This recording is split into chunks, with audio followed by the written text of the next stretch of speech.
It's Thursday, so you know what time it is. This week's focus isn't just any old waifu. No, this is the waifu.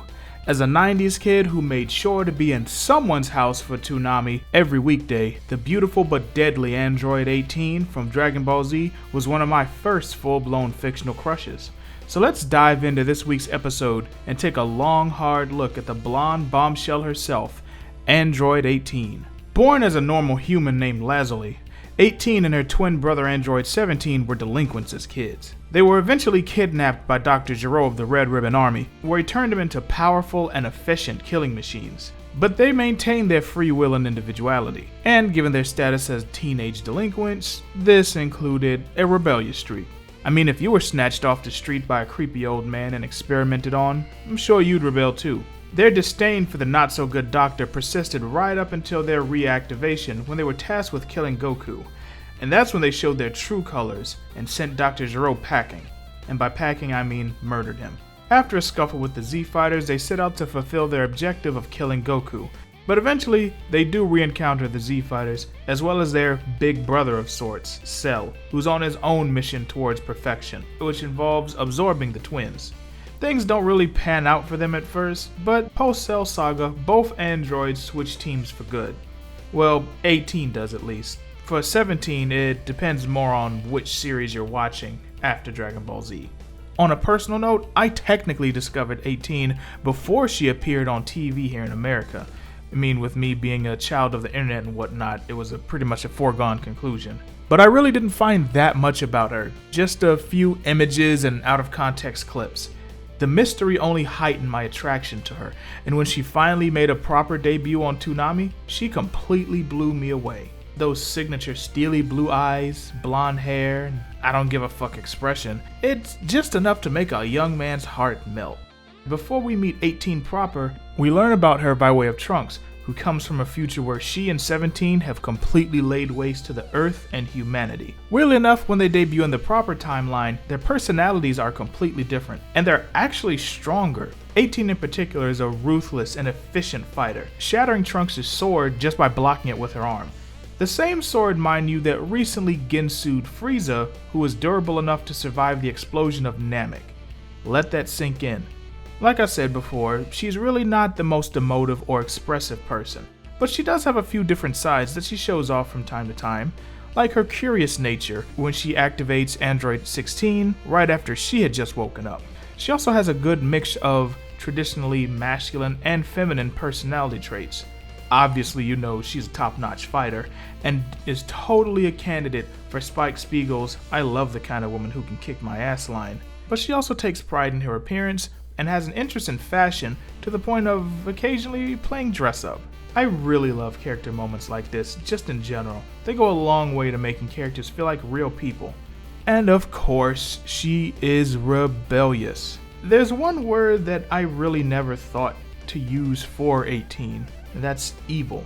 Now don't get me wrong, she's not here for anyone's bullshit, and anyone who tries to hold her back is gonna get an intimate introduction to the business end of her foot. Remember, Vegeta. But this is a far cry from her alt-future self, who's downright sinister in how much glee she takes from the wanton destruction of everyone and everything around her. So we see pretty early on that while even though she's on the bad guy's side, she's really not evil. And this will make her eventual face turn all the easier to accept. I mean, we have more than enough former murderous mad people on the Z-Fighters team anyway. I'm pretty sure everyone except Krillin had a body count before they joined Goku's friend group. Speaking of Krillin, he and 18 definitely have some of the best moments of her early time in the series.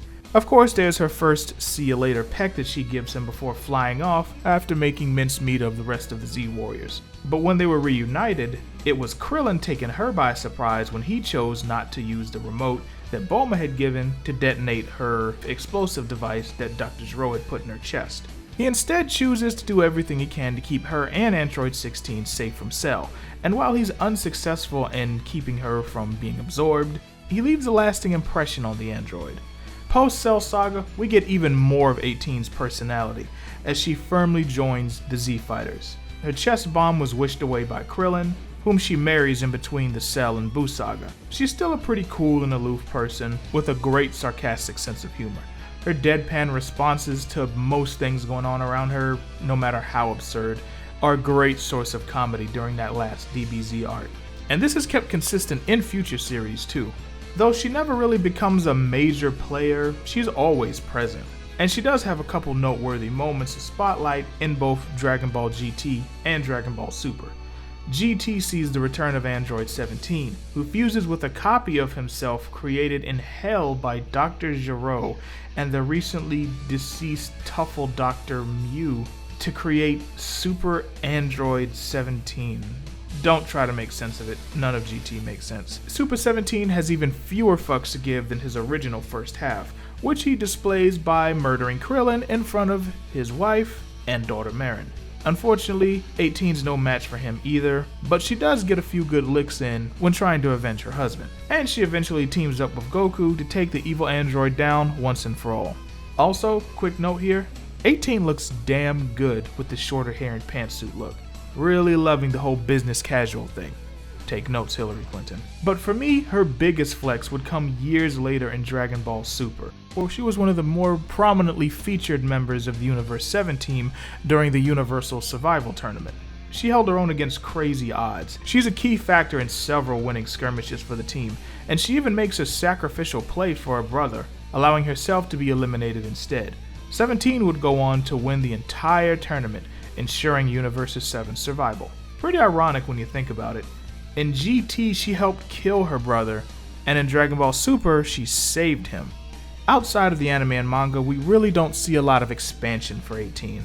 The games really aren't known for expanding the Dragon Ball story in general, and aside from a few old school exceptions, they mainly stick to the plot and canon of the anime. Recent games like Dragon Ball Xenoverse or Fighters do take a hefty amount of liberties with some of the events to make alternate versions of things, as well as adding in some good original elements like new characters and plot points. 18 does play a larger role than she has in anything else outside of the anime or manga in Dragon Ball FighterZ. Outside of that though, it's pretty much more the same. If you've read the manga or watched the anime, you pretty much know what you're gonna get when 18's on the scene in any of these games. But there's nothing wrong with that. I mean, hell, when you get to play as your favorite anime childhood waifu, that's more than good enough. And that's gonna be all for me today. Be sure to join me next Thursday so we can simp even harder for another awesome waifu. But until then, thanks for watching and listening. I'm Anime, and I'll talk to y'all later. Deuces. Later.